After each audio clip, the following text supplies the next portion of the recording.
அனைவருக்கும் வணக்கம். தமிழக வெற்றி கழகம் சென்னை கிழக்கு மாவட்டம் சார்பாக நிகழ்ச்சி நடந்து கொண்டிருக்கு. இந்த நிகழ்ச்சிக்கு மிகப்பெரிய தூணே பூத் நீங்கள் தான். இந்த பூத்தில் உட்கார்றவங்க நீங்கள் அன்னைக்கு ஆக்டிவாக இருக்கிறது தான் நம்ம தளபதியோட வெற்றிக்கு ஃபஸ்ட்டு படி. பார்த்துங்க, அன்னைக்கு காலைல இவங்க 5:30 சொல்லிடுறாங்க. நீங்கள் 5:30லாம் இல்லை, 5 o'clock அங்கே இருங்க. கண்டிப்பாக நம்ம தளபதியை 2026 முதல்வர் ஆக்கணும். அதுதான் நம்மளை ஒரே குறிக்கோள்.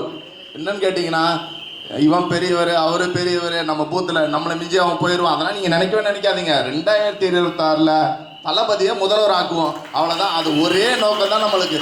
தளபதியை சிஎம் ஆக்கிட்டார்னா எல்லாருக்கும் என்னென்ன பொறுப்பு கிடைக்கணுமோ அது கண்டிப்பாக தளபதினால நான் எல்லாருக்கும் கண்டிப்பாக நான் வாங்கி தருவேன். ஆனால் தளபதியை நான் முதல்வர் ஆக்கணும். அதுக்கு என்ன வழி? பூத் அடிப்படை நீங்கள் தான். நான் மாவட்ட செயலாளராக இருக்கிறேன்.